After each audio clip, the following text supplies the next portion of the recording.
Welcome, everybody. Good morning, and I'm really pleased to be part of this panel moderating for understanding diversity, equity, and inclusion.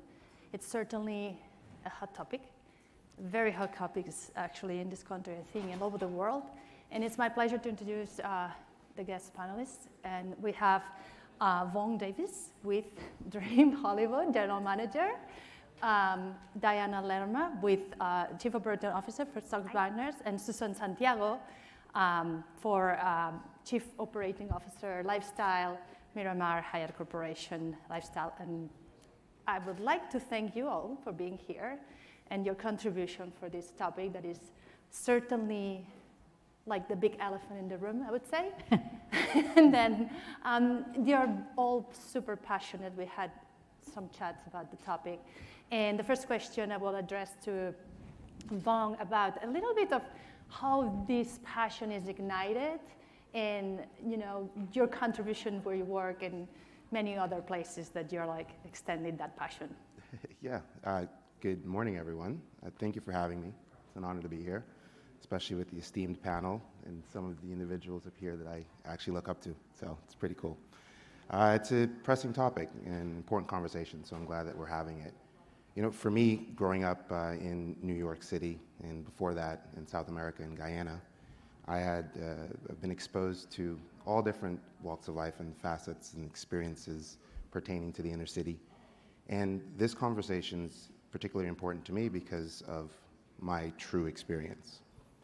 Now, the challenges that we face in our community today and some of the things that we see within luxury hospitality and hotels are directly correlated, in my opinion, to, you know, a specific group of individuals that have been marginalized. And what we've decided to do as being a part of the Los Angeles Tourism Board as a director and on a diversity and inclusion committee for the Los Angeles Tourism Board, and then LA Works, Hollywood Chamber of Commerce, and all the other boards that I serve on, is to focus on ways that we can go back to first principles and address the issue, the elephant in the room. How can we fix it? Not just solely from a micro, but from a macro. So some of the things that we're looking at are honest conversations within a diverse group of individuals, similar to what you see here on this panel, and ways that we can address it. I'll give you an example. The Los Angeles Tourism Board, any piece of marketing material that you see that's disseminated to the public is reviewed by a diverse board of individuals. And we have great conversations. I wish you could be in the room and hear some of those discussions. One of which was a marketing campaign in which we were attempting to, you know, attract tourism back to Los Angeles. And I wasn't too necessarily pleased with the way the African American community was portrayed in this piece of marketing material. So we brought it to their attention, and we explained, you know, we don't only like to skateboard and dunk basketballs, but we also love art, you know, and a fine dining experience. So we completely changed the entire process pertaining to the African American community in that piece of material. And they went back and they reshot it and they reproduced it. And it's, you know, I have to commend Adam Burke is the president and CEO of Los Angeles Tourism Board because it's something that he holds dear to his heart and he takes it very seriously. But that's a part of the approach from the Los Angeles Tourism Board. And then for the LA Works, it's about how do we go back into these underserved communities and start to develop new talent for the workforce. It's very rare, and I know, you know, you can look around the room right now. It's very rare to see an African American general manager, especially in the communities in which I grew up in. So it's important for us to go back to these communities, and that's where LA Works comes into play, where we'll speak to these young groups of individuals and students and kids just to motivate them and let them see that, hey, this is a possibility. If you were to, you know, follow the directions of your leaders and your parents and go to school and get an education, you too can achieve this and or greater feats in life. So those are some of the ways that we're approaching the topic from a macro. Diana. Yes, absolutely. Hi, everyone. So I'm a member of the UNLV School of Hospitality Board. One of the things that we really focus on that board is really reaching out for recruitment for students of different walks of life, right? So there are a lot of clients that I have. As everyone knows, I'm an attorney that services the luxury hospitality industry as my firm. My firm focuses 100% on that. A lot of my clients participate in very special programs. For example, in Los Angeles, there's a program called the Intern Project. So the Intern Project is a program whereby high school students at high-risk high schools are actually placed in jobs either in hospitality, Netflix, other places where they can really understand what a career would look like. So it's an internship for a summer. So things like that to really get our high-risk youth to understand what the hospitality industry is, and really that it can and is a career, right? Right now, where a lot of youth is looking at, maybe I'm not ready to go into a 4-year, university. Maybe I'm not ready to make that jump. I need a transition. I want to get some experience under my belt, first of all and foremost. That's really where hospitality can come in, right? And we can really show it as a way that we are including people. Now, as a lawyer, when I do work with my clients, all of my work is preventative, although I am a trial attorney as well. But my preventative work, I'll tell you, I go into my clients and I first and foremost speak with all of the employees. I happen to be a people person that understands the legal issues, right? So, for example, if I'm working in Miami, I understand the population of people that work in Miami. I understand, the conflicts between people that are from Haiti and people that are from the Dominican Republic. You just have to understand that working in that market. And when you work in that market and then I meet with leadership, one of the things I necessarily focus on is there people in leadership that look like, speak like, can relate to the people that are actually working, right? Do they speak the language? And maybe they don't speak the language, but do they try, right? So that's really where I, as a lawyer, try to encourage my clients. You, in order to get the best from your people to deliver the best service, you have to have employees that feel safe and comfortable at work. And that necessarily includes an aspect of diversity and inclusion. That's very, very interesting. And Susan, what is your approach? I mean, what all this passion comes from and how it translates today? Thank you. Good morning, everyone. It's an honor to be here and to be sitting in between this esteemed panel as well. And this is one of the best people in the world, just so you know. So I'm honored to be sitting here with you. And great to see everybody in person this year. So it's been a lot of gratitude to see everybody come out and spend time with us. I lead our Miraval and our lifestyle portfolio for Hyatt Hotels. I've been with Hyatt for 30 years. I would say as important as the role that I have is the role that I play in our Global Diversity, Equity, and Inclusion Council for our organization, as well as an executive sponsor for our Women at Hyatt BRG, our High Pride, and most recently our MENA BRG, which we just started, which focuses on our Middle Eastern and North African colleagues in our organization. So for me, the passion comes from lived experiences, right? So female, Hispanic, gay woman who the intersectionality of all of those things has driven a passion for me to be able to hopefully be a voice and help to affect change in our organization. It's very, very interesting to see, from having you here and understand the localization versus the globalization and what specifically in big brands, right? How can I implement this shift, this cultural shift towards what it means to have all the diversity, equity, and inclusion? How can we help? Do we need more regulations, Diana? Where are we at this point? Because it's the big elephant in the room. It's like everybody's kind of like tippy-toeing towards, am I doing it right, not? Mm-hmm. What would you recommend? Diversity, equity, and inclusion is a big elephant, like huge, bigger than the room itself, right? And there are different ways, I think, that you can look at addressing diversity, equity, and inclusion. The question of, do we need regulations? I'm a lawyer, right? I don't make the laws, I just interpret them, even though most of the time my clients hate me for telling them what the laws say.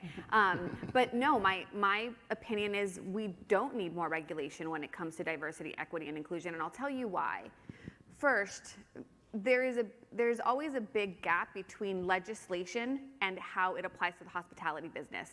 The people we vote for that write legislation don't know the hospitality business, so it never translates well, right? So you're dead on arrival as far as implementation goes most of the time anyways. Additionally, DE&I is something that's very specific to the brand and has to be very specific to the luxury brand and what they're able to do and the resources they're going to put forth to meet that, right? So having a regulation that says you need to have, X number of people in leadership, or you need to meet these benchmarks, I don't think meets the large goal of DE&I, right? It's not checking the box. It's an actual program where companies have to determine what's the investment that I want to put into it and what will be the ROI that comes out of it, right? Because there are those two sides of it. So I'm not a proponent of additional regulation. I am a proponent of determine how you want your brand to be perceived, right? So yesterday, as I was emceeing, there was a lot of pictures on the screen of inclusion, right? And you saw people that were employees that looked like various people, right? So you had people that were African American, that were Mexican, that were Asian, that were all sorts of different looks. And they had different hair. And it actually made me think of an example. I had a client who ultra luxury property, right? $1,000 plus ADR, lowest possible room type. They called me the other day for a random issue. They said, we have an employee in the spa, and he came in and he had a beard and he had long hair. And well, Diana, of course, we told him that he had to, shave off his beard. Okay. And I just kind of paused, and then they said, but now, he shaved off his beard, so we took care of that. But now he has this long hair, and today he came in with his hair in a ponytail, and we're going to tell him that he has to cut his hair off.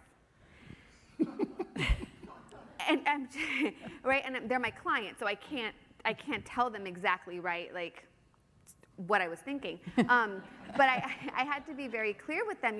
I understand the brand standards, and this is a brand that is based in another country, so brand standards between that country and the U.S. are very different, right? Not only are we in the U.S., but we're in California, where California has the Crown Act, where you can no longer discriminate based on someone's natural hair type, because that is now a type of race discrimination, right? So I had to take them through that. I give you that example for this reason, though. When you're looking at diversity, equity, and inclusion, it can be a large, robust program, much like what Susan is talking about. And those programs are great, right? But it can also be a step-by-step program where you're looking at your actual policies and how they're being implemented on property to say, are we really telling people come as you are? Or is one of those requirements shave your beard and your head, right? So we want in ultra luxury, I think, that experience. You want employees to tell guests how much they love working there, how much they want to come back and tell their friends about it.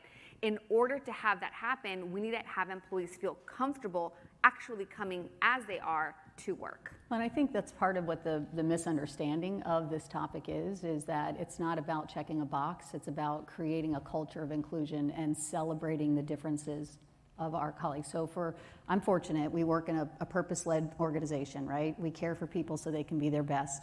That's rooted in every decision that we make at Hyatt. And because of that, we actually have launched, and I would say when you say regulations, I agree with you. I don't think we need more regulations.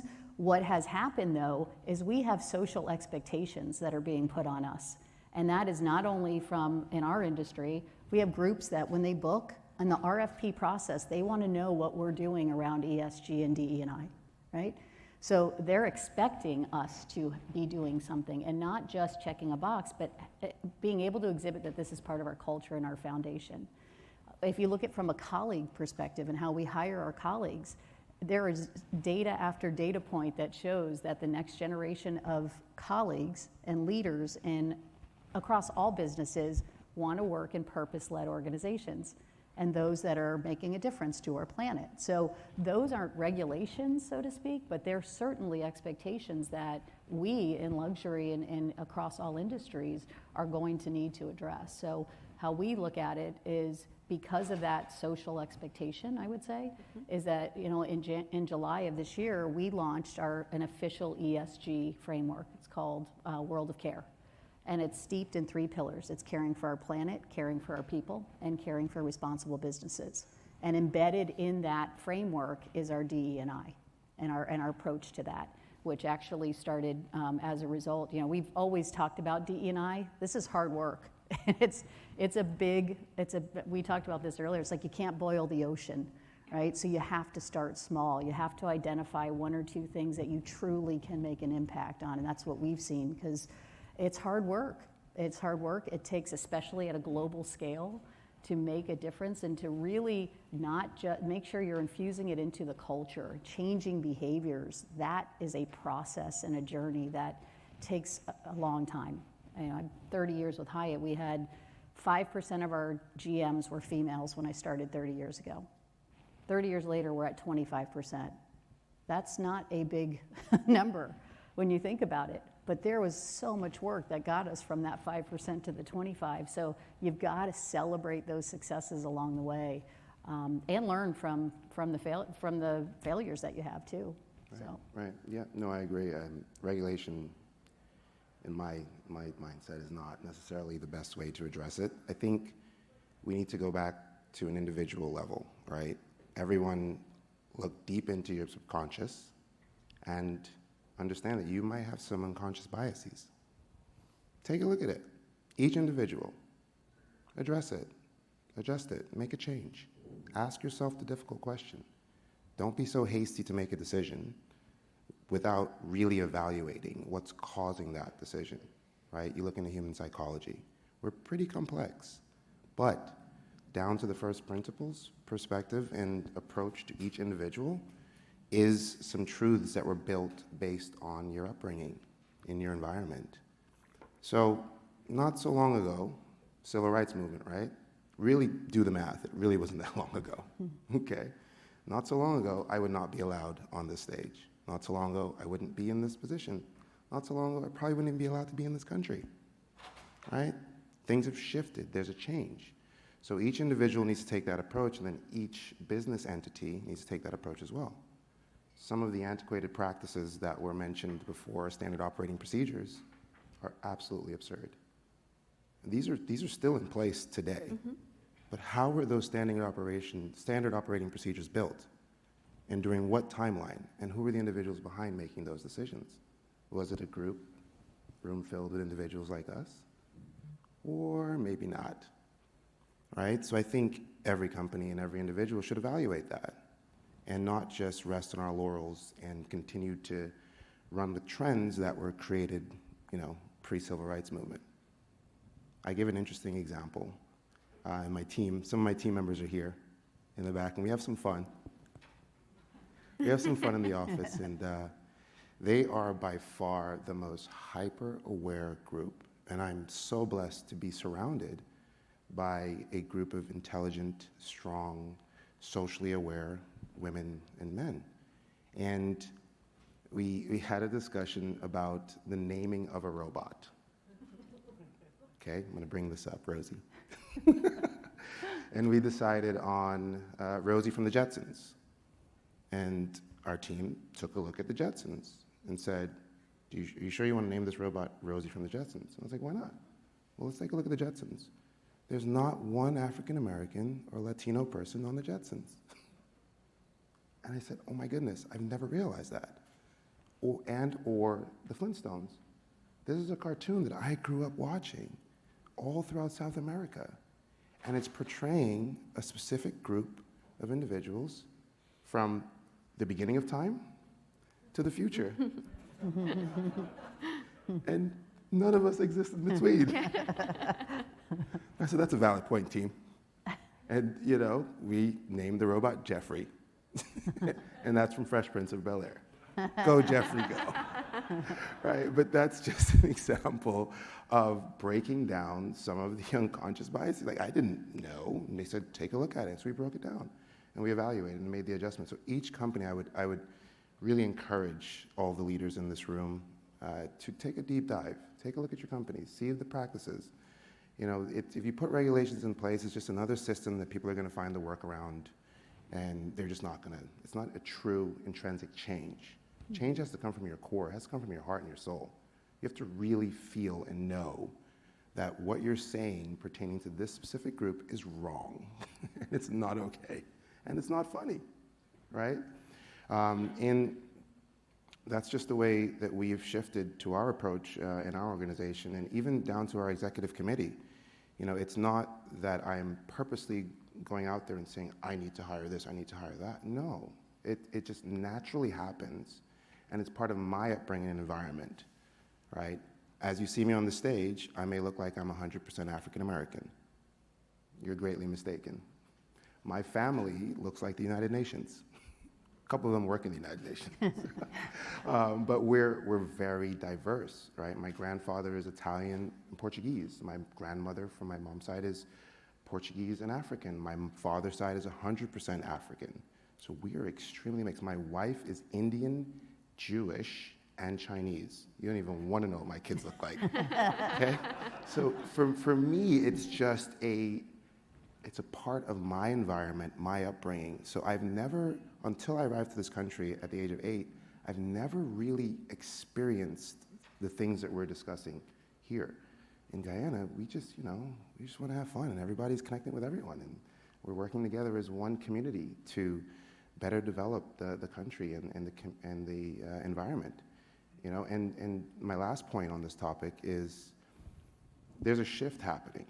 Look around, right? News travels faster than it's ever traveled, and soon human beings are going to be traveling faster than they've ever traveled, right? There is some amazing ventures by SpaceX and other rocket companies that plan on getting you from point A to point B in 30 minutes. What's that going to breed? What's going to happen? It's going to be more of a connection between different ethnic backgrounds and groups. Thus, you'll have more of a diverse world, right? It's the natural progression of things. So you have this hyper-aware generation, another hyper-aware generation coming who don't really care about how much they're being paid, but as Susan mentioned, purpose. What's the purpose? I know individuals that will not work at the company if they look at the corporate structure and they do not see someone that looks like them. Yep.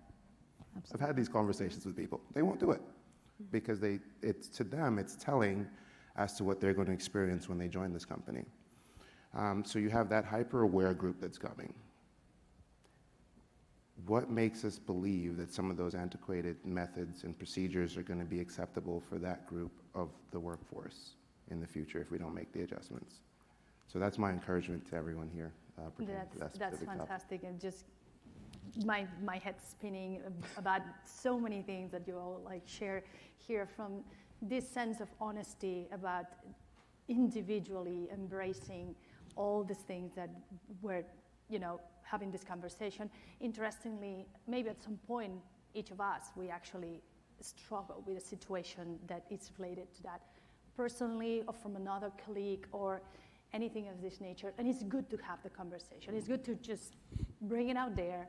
And from brand perspective, the idea of why this tick in the box should be really honest, it's not tick in the box, it's literally shifting the culture, and that comes from that individuality, that honest, did I do something wrong? Did I hurt?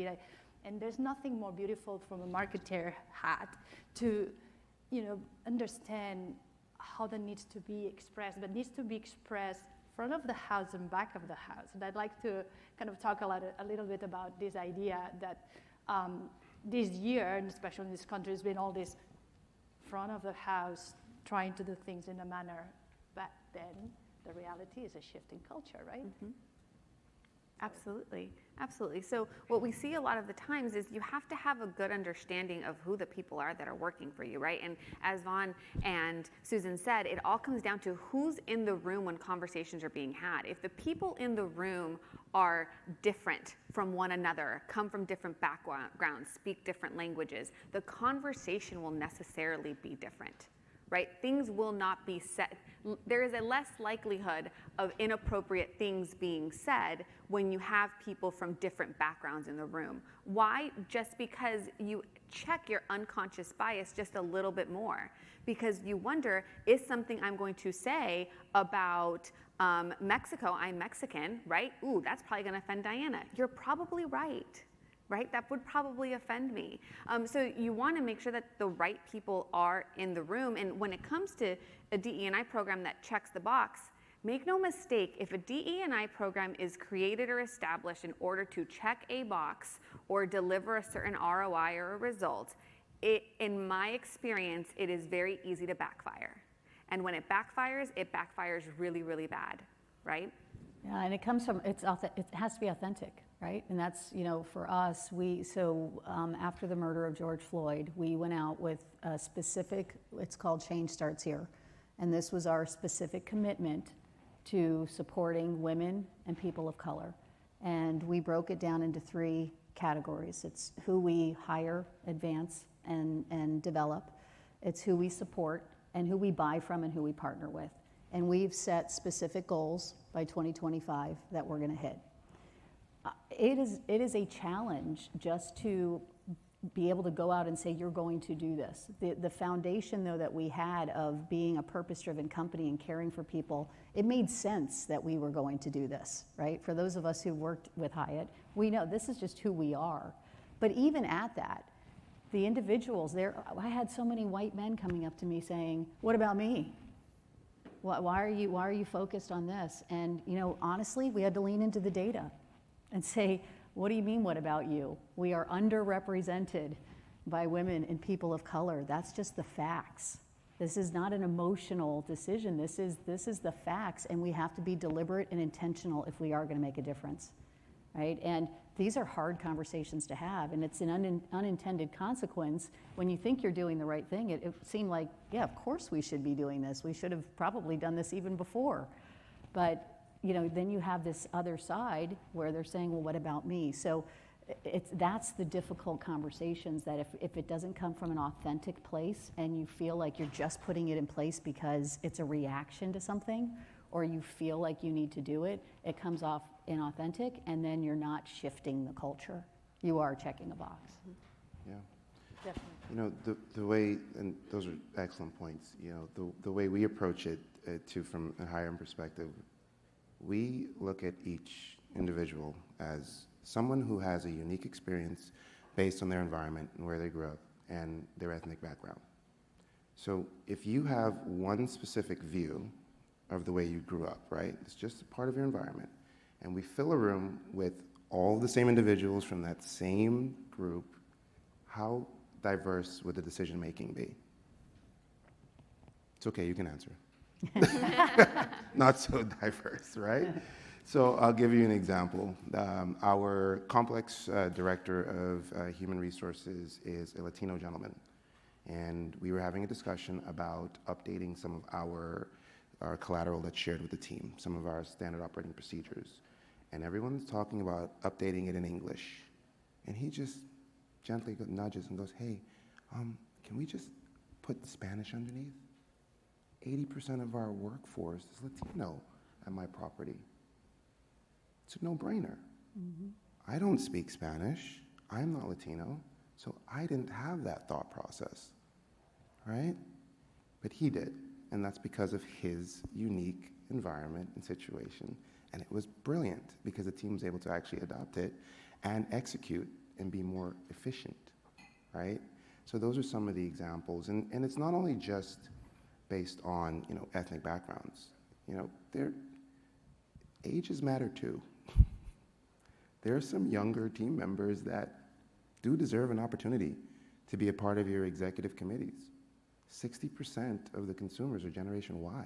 Mm-hmm. And it's a lot of not so many Generation Ys speaking to what Generation Y wants, right? So a part of my encouragement is to ensure that you're looking at it from all ends of the spectrum and ensuring that you are surrounded by a truly diverse group, from age to gender to whatever the different associations are. And that will help you to make well-rounded decisions across the board. And your operations and your business and every aspect of your company will prosper based on that. Because as I alluded to earlier, there's a shift, right? So there's going to be a lot more of a diverse consumer base in the future. So if you have more diverse individuals making decisions on your product and your company and developing standard operating procedures, then that's only going to attract and align to a diverse consumer base, which then will allow your business to thrive. And it also goes for building communities too. It also goes for, you know, the commercials that you see on television, the movies. Are we putting diverse individuals in positions of leadership? Right? It's very recent that we had an African American president. I'm so thankful that happened. At some point, we need a female president. Just saying. My mom's a great Amen. candidate. But, you know, and the data is undeniable to your point, right? Those companies that have diversity at their leadership levels are more profitable. Yeah. I mean, it's there. So the business case is absolutely undeniable, right? So it's more of that social imperative as well, too, that I think is becoming as strong of a reason to really be focused on this. And like we were talking about this earlier, because it is boiling the ocean, if you just take a little bit at a time, one bite at a time, right? How do you eat the elephant? One bite at a time. If you just imagine every one of your organizations really taking a small part and starting to impact change, how that's going to raise all tides. Yeah, and no, it shouldn't be something to be afraid. And I understand that many companies, operators, brands, they might be thinking about my reputation and all what it entails towards doing the right thing, because there's so much to do. We're just scratching the surface, but it's a great thing that we're having this conversation. When I know that there could be a whole conference most likely dedicated to it, and I am just thankful that this is going on, and how much richness it provides to all of us as professionals when we had the fortune to work with diverse and teams that they're coming from. Personally, that was always been my best experience, to have in my teams any color, any background, ethnicity, age. It's so much, and there's so much within inclusion as well that yet to have to be done. When I walk around certain properties, I'm like, well, if I would be probably visually impaired or something, I would have a lot of trouble. Or maybe from a design perspective, the place is not properly welcoming certain guests. It's still so. And hello, it's 2021.